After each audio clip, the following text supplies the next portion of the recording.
tempo sim, o bichinho está lá dentro, querem investir e dão essas notícias aos outros das oportunidades que existem cá em Portugal e tentam trazer, por pressão de uma determinada elite, muitos outros para cá. E por isso, nós, por exemplo, se esclarecêssemos só esta questão das mais-valias. Das mais-valias conseguíamos trazer muito mais gente.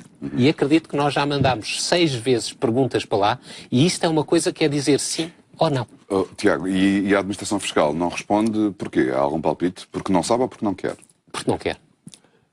E não quer porque não sabe? Não quer esclarecer. Não, isso já não consigo dizer, mas quer dizer, não me parece isto ou porque muito, negocia diretamente com casa a casa? Não negocia diretamente. O que eles tinham que fazer, e é por isso que eu gostava, é assim, a democracia funciona muito melhor se a informação for pública. E transparente. E transparente. E isto era transformar a Administração Fiscal, responder aos pedidos de informação e colocá-los na net, disponíveis para toda a gente. Perguntas frequentes. Transformava o sistema muito mais transparente. Ou perguntas pouco frequentes, mas importantes. Muito mais seguro. E que captaria muito mais investimento. Por isso são coisas que não têm custos, que não são complexas de fazer e que não são difíceis. Outro exemplo de coisas que nós podemos oferecer em Portugal, o vistos dourados, como estava a falar do exemplo. Nós estamos a trazer muitos chineses, árabes, outras coisas para cá que são extraordinariamente ricos, que estão a fixar alguns a residência cá. Esses investem muito em Portugal e normalmente querem fazer negócios a seguir. Mais uma vez nós temos um caso no escritório que em 2 semanas veio cá, achou Portugal interessante, comprou 200 apartamentos. 200? 200. É ao quilo. Não é? Por isso, estas pessoas depois trazem essa elite e essa elite acaba por trazer investimento, porque são pessoas normalmente que são empresários. Se eu precisar comprar mais um, eu acho que arranjamos alguém. Mas é isso que é bom. Muitas pessoas e os bancos que têm essas casas para vender, e muitas pessoas têm que vender devido aos enormes impostos que nós temos hoje em dia, têm agora a oportunidade de vender sem perder tudo. E pessoas que não conseguiam pagar aos bancos têm a oportunidade de vender as casas, pagar ao banco e ainda ficarem com algum dinheiro. Por isso, isso tem um efeito extraordinariamente positivo. José Alberto, deixe-me só, em síntese, dizer o seguinte, porque isto é fundamental. Se pensa resolver o problema das nossas contas públicas pelos impostos, vamos muito, muito, muito mal. Isto mostra que nós não conseguimos diminuir significativamente o déficit, até o colocarmos ao nível do possível, com impostos. E isto é uma mensagem, eu não sei se os conselheiros olham para isto, conselheiros do Tribunal Constitucional, mas acho que deviam olhar para isto. Porque com este combate que eles exercem em relação à baixa das despesas, eles estão a empurrar o país para um sítio muitíssimo complicado dentro de pouco tempo. Vamos bater na parede, eu não tenho dúvida eu não sei se é naquela ou naquela, mas vamos bater. Mas isso só se vai resolver com uma alteração constitucional, pelos vistos, não é? Não, porque eles dizem que isto não é um problema de texto. O princípio da igualdade. Os funcionários públicos iguais aos privados. Bom, os privados têm 700 milhões no olho da rua, não é? Nos empregos. Os públicos têm para aí 50. Bom, isto não é igualdade nenhuma. O princípio da confiança é garantir as pensões agora, mas com dinheiro emprestado, porque a gente não tem dinheiro para pagar as pensões. Quer dizer, os jovens não vão receber para dar confiança aos atuais. Mas a confiança para os jovens não serve. Percebe? Tudo isto são coisas mirabolantes de manobra mental. Porque o problema da Constituição não seria grande se julgasse face a preceitos que lá estão. Mas não há nenhum preceito que resolva nada disto. E, por conseguinte, está-se a patinar por cima destas realidades muito, muito, muito fluidas, sem se olhar para isto. Porque o problema que se põe ao país é um problema de dinheiro, não é de conversa constitucional. E vocês que trazem sempre aqui muitos convidados, vejam se trazem cá alguns que saibam contas, por exemplo. Porque é um problema de contas. Sabe que há alguns que nós convidamos e eles não querem vir. Também são os que sabem contas. Alguns. Se calhar é isso. Porque a comunicação social tem de perceber que este é um problema decisivo. E não é com conversa, essa conversa barata que todas as noites a gente ouve. É com gente que sabe isto.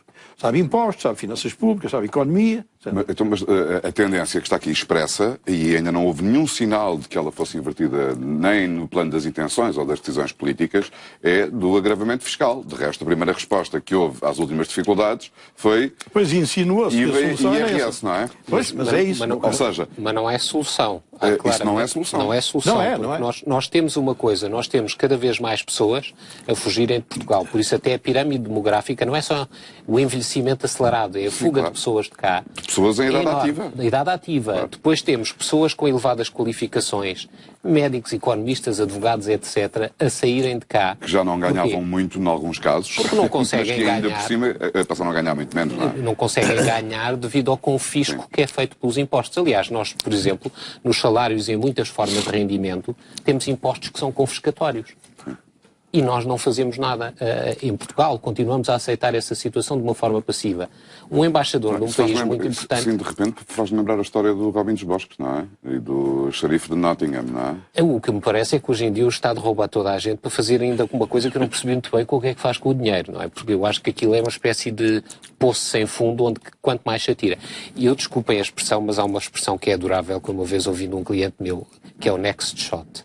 Que é O próximo Estado tiro. português, o próximo shot sim, de droga. O Estado parece um viciado em impostos e procura... Está dependente de impostos, está totalmente agarrado aos dependente, impostos. está a tremer, precisa da próxima dose. E o que faz é o que quer que seja de aumentar a taxa, no que quer que seja, para a curto prazo, de 1 mês, 3 meses, do que quer que seja, conseguir aumentar a receita. E isto não é uma forma de gerir o país. Tiago, mas a qualquer nível de avaliação, nós estamos aqui a ver que há uma penalização extraordinária sobre o fator trabalho. Sim. Com as pessoas em idade ativa a saírem daqui, Exatamente. enfim, isso vai esboroar-se por um lado. Por outro lado, já não é muito mais possível aumentar os impostos sobre o trabalho. Ou é? Eu acho até que está a acontecer o contrário. Eles pensam que estão na ilusão de que estão a receber mais dinheiro e realmente durante um curto período vão estar. Agora, depois vai cair. Aliás, porque esquecem-se de uma coisa. Porque quem pode foge. Quem pode foge, são os melhores. Por isso empobrecemos Portugal no futuro crescimento. E também a economia se deprime. Exatamente. Deixa-me acrescentar aqui só um dado, professor Lina, se permite. E é que só não fogem as pessoas que têm um solteiro jovem, por exemplo, não é? Com uma carreira promissora. Não têm razões para ficar aqui. Agora, um casal com uma vida organizada que tenha filhos torna-se muito mais difícil sair de cá. Portanto, essas pessoas que contribuem até para a tentativa de rejuvenescimento da população, da alteração da pirâmide demográfica, são multiplamente penalizadas. Multiplamente, e os filhos não são importantes, porque o nosso sistema fiscal nunca foi tão penalizador para quem tem filhos. Por isso, ter mais filhos é penalizado. Eu, aliás, acho que os filhos são tratados pelo fisco como um sinal exterior de riqueza. Eu nem quero Tens falar mais sobre filhos, isso. pagas mais. Eu não posso emitir a minha opinião sobre isso. Não, mas isto é real. Não há deduções com despesas de saúde, não há deduções com educação, não há... O Estado trata quem tem filhos da mesma maneira de quem não tem filhos. Sim. Exatamente. Bom, não era assim, o sistema não era assim. Mas eu julgo que ninguém tem filhos para ser beneficiado pelo Estado.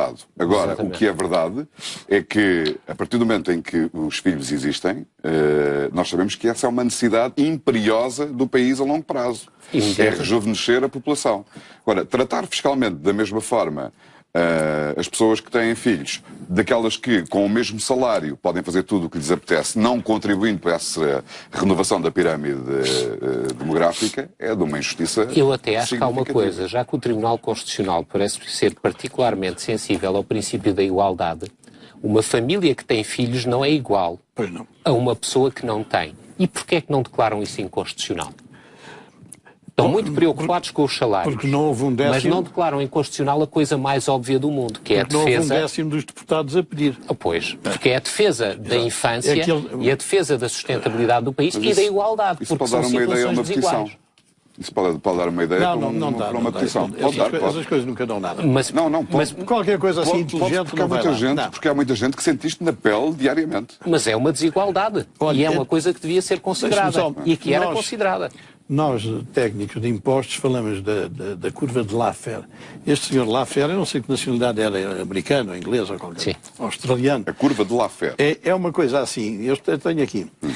Quer dizer, quando os impostos são baixos, cobra-se menos, pouco. Mas depois vai-se agravando os impostos e vai-se recebendo cada vez mais, até que chega aqui. E já se cobra a partir daqui você agrava e recebe-se cada vez menos. E este gráfico indicia que nós estamos aqui em cima. Quer dizer, estamos provavelmente a provocar, a entrar num período de queda, quanto mais... Isto é gravíssimo. Mas para se ter uma noção do que está a passar, nós temos aqui 7 grandes impostos retratados neste papel que eu aqui tenho, vão ver que as maiores receitas destes impostos foram em 2007 e 2008. Nenhum agora. O IRS, maior arrecadação dos impostos, foi agora em 2013. Foi o único que subiu muito. Mas o IRC foi em 2008. Depois caiu sempre. O imposto sobre produtos petrolíferos, a maior receita foi em 2007. Depois caiu sempre. São indicadores da debilidade da atividade económica. O IVA, a maior arrecadação foi em 2008. Depois caiu. O imposto Apesar de ter aumentado extraordinariamente sobre nessa veículos, altura. a maior receita foi em 2007, depois caiu. O imposto sobre os tabacos, a maior receita foi aqui em 2012. Depois há aqui o imposto de selo. A maior receita foi em 2008 e depois caiu sempre. Quer dizer, nos 2 primeiros anos deste período, 7 foi o que eu disse, quer dizer, as arrecadações foram máximas exatamente em 2007 e 2008. Porque, assim, depois disso, cada imposto tem vindo sempre em queda. Ou sobe um pouco, mas depois cai. Mas nós temos uma dificuldade em Portugal e quando nós vamos a reuniões internacionais, eu estive em Genebra em mais ou menos há um mês, uma das coisas que me choca sempre é que, primeiro, é raríssimo ver algum português lá fora nestas reuniões internacionais de fiscalidade. E depois nós não estudamos as coisas. Nós aumentamos as taxas dos impostos e os impostos sem considerarmos o resto do mundo, por isso o investimento que vinha para Portugal vai para outros sítios, por isso simplesmente, que é o que acontece, nós não conseguimos atrair capital para o país. E não vamos E é por isso que penalizamos, que os decisores políticos penalizam o trabalho? Penalizam o trabalho e penalizam Porque o trabalho é mais difícil de fugir do país, não é? Mais ou menos, porque uma das coisas que está a acontecer também, e tenho muitos colegas a fazerem isto, todos trabalhamos menos hoje em dia. Eu trabalhava muitíssimo mais que o que trabalho atualmente.